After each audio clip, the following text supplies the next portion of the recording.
புரட்சி தமிழர் எழுச்சி பயணம் புயலா உருவாச்சே. பல வருஷம் கழிச்சு நினைச்ச கனவு நிஜமா நடந்தாச்சே. புரட்சி தமிழர் எழுச்சி பயணம் புயலா உருவாச்சே. நம்ம சேரும் போது வெற்றி வந்து விழுந்தாச்சே. வருகிற தேர்தலுக்கு என்னதான் பாஜகவுடன் கூட்டணியை உறுதி செய்தாலும் கூட பலமான கூட்டணி அமைக்க முடியாமல் தடுமாறுகிறாரா என்ற விமர்சனம் எடப்பாடி பழனிசாமியை துரத்தி கொண்டேதான் இருக்கிறது. 2026 தேர்தல் களம் எப்படியெல்லாம் இருக்க போகிறது என்ற எதிர்பார்ப்பு ஓராண்டுக்கு முன்பே தொற்றிக் கொண்டுள்ளது. அதற்கு முக்கிய காரணமே கூட்டணி கணக்குகள் தான். 2019 தேர்தலில் இருந்து நீடித்து வரும் திமுக கூட்டணியில் எந்த மாற்றமும் இல்லை என்றாலும் அதிமுக கூட்டணியில்தான் பல குழப்பங்கள் நிலவி வருகிறது. தற்போதைக்கு அதிமுகவுடன் பாஜக மட்டுமே கூட்டணியை உறுதி செய்திருக்கிறது என்ற நிலையில் அதிலும் கூட்டணி ஆட்சி என்கிற விஷயத்தில் இருதரப்பிலும் முரண்பாடு முட்டிக்கொள்கிறது. இந்த நிலையில் சுற்றுப்பயணத்தை தொடங்கிய எடப்பாடி பழனிசாமி ஒவ்வொரு முறை பேசும்போதும் கூட்டணிக்கு பிரம்மாண்டமான கட்சிகள் தங்கள் கூட்டணிக்கு வரும் என கூறி வருகிறார். அப்படி அண்ணா திமுக கருத்தோடு ஒத்து போகின்ற கருத்துடைய கட்சிகளை நாங்க ஒன்னா சேர்த்துறோம். திரு ஸ்டாலின் அவர்களே இன்னும் பொறுங்க, பிரம்மாண்டமான கட்சி எங்க கூட்டணியில் வர சேர இருக்குது. நினைச்சு பார்க்காத அளவுக்கு ஒரு கட்சி வரப்போகுது, எதிர்பாரு. அத்தோடு டைம்ஸ் ஆஃப் இந்தியா நாளிதழுக்கு எடப்பாடி பழனிசாமி அளித்த பேட்டியும் அவரது கூட்டணி கணக்குகள் குறித்து பல்வேறு வினாக்களை எழுப்பியிருக்கிறது. விஜயின் தவேகாவுடன் கூட்டணி பேச்சுவார்த்தை நடக்குதா என்ற கேள்விக்கு ஆம் இல்லை என உடைத்து பேசாத எடப்பாடி பழனிசாமி தேர்தல் வியூகங்களை வெளியில் சொல்ல முடியாது என சூசகமாக பதிலளித்திருக்கிறார். அத்தோடு தவேகாவின் கூட்டணிக்காக பாஜகவை உதறி தள்ள அதிமுக தயாராக இருக்கிறதா என்ற கேள்விக்கும் யூகங்களுக்கு எப்படி பதில் சொல்ல முடியும் என்ற எடப்பாடி பழனிசாமி இரு கட்சிகளையும் ஒப்பிட முடியாது என்றும் ஒவ்வொரு கட்சிக்கும் ஒவ்வொரு பலம் இருக்கிறது எனவும் பதிலளித்தார்.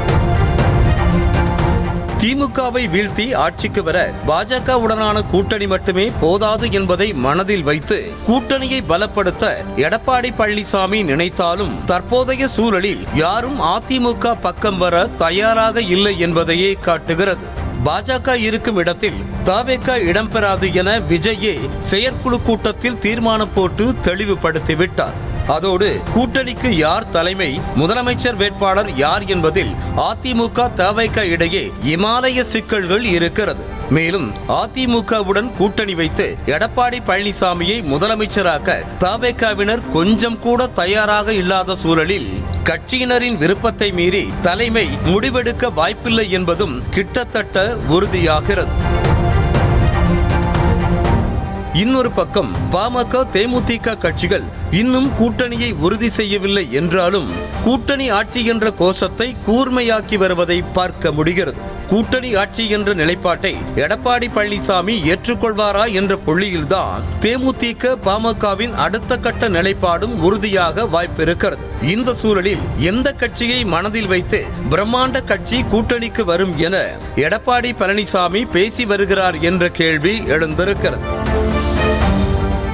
இது ஒரு பக்கம் இருக்க 2021 சட்டமன்ற தேர்தலில் இருந்தே அதிமுகவிற்கு வலுவான கூட்டணி அமையவில்லை என்ற நிலையில் அந்த நேர்காணலில் அது குறித்து எடப்பாடி பழனிசாமியிடம் கேள்வி எழுப்பப்பட்டது. அதற்கு திமுகவின் அதிகார பலம், பணபலத்தை மீறி வலுவான கூட்டணியை கட்டமைப்பது சுலபமான காரியம் இல்லை என பதிலளித்திருக்கிறார். கடந்த காலங்களில் இரு திராவிட கட்சிகள் தலைமையிலுமே வலுவான கூட்டணி அமைந்திருக்கிறது என்ற நிலையில் தற்போது தனது இயலாமையை மறைக்க திமுக பக்கம் திருப்பி விடுகிறாரா எடப்பாடி பழனிசாமி என்ற கேள்வியும் எழுப்பப்படுகிறது. கூட்டணிதான் வெற்றியை தீர்மானிக்கும் சக்தியாக இருக்கிறது என்ற நிலையில் அந்த இடத்திலேயே எடப்பாடி பழனிசாமிக்கு சறுக்கல் வந்து கொண்டே இருப்பதாக பார்க்கப்படுகிறது.